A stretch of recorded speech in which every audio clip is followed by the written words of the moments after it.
இவங்க தாங்க நம்ம படத்தோட ஹீரோஸ். இவர் தாங்க கார்த்திக், நம்ம ஷார்க்ஸ் டீமோட கேப்டன். இவன் தாங்க அரவிந்த், ப்ரொஃபஷனலா ஆடுவான். ஷார்க்ஸ் டீமோட ஓபனிங் பேட்ஸ்மேன். மிஸ்டர் ஏடுமேன், இவன் செம காட்டான், செம்மையா சுத்துவான். பேட்ல தெரியாம பால் பட்டுச்சுன்னா போதும், பால் கண்டா. இவன் பழனி, சூப்பர் பேட்ஸ்மேனுங்க, நிஜமாக சூப்பர் பேட்ஸ்மேனுங்க. ஆக்சுவலி எல்லாமே இவன் ரொம்ப நல்லா பண்ணுவான். மேட்ச் பிடிக்கிறதுல இவர் புலி. இவன் கோபி, மேட்ச்ல ஏதாவது ரிப்பேர் ஆச்சுன்னா இவன் தான் நல்லா ஆடி சரி பண்ணுவான்.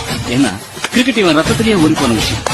இவன் தான் சீனு, ஆல்ரவுண்டர்னு சொல்லிட்டு தெரியும். எப்பாவது ஒரு மேட்ச்ல அடிப்பான், அவ்வளவுதான்.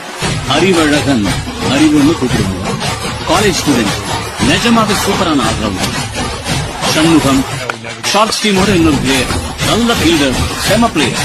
இவர் தான் குணா, கேப்டன் கார்த்திகோட அண்ணன், ஷார்ட்ஸ் டீமோட ஆஸ்தான கீப்பர். இவர் தான் நம்ம சூப்பர் ஸ்டார். சென்னை 28ல ஒரு பெரிய கட்டப்பந்தயம்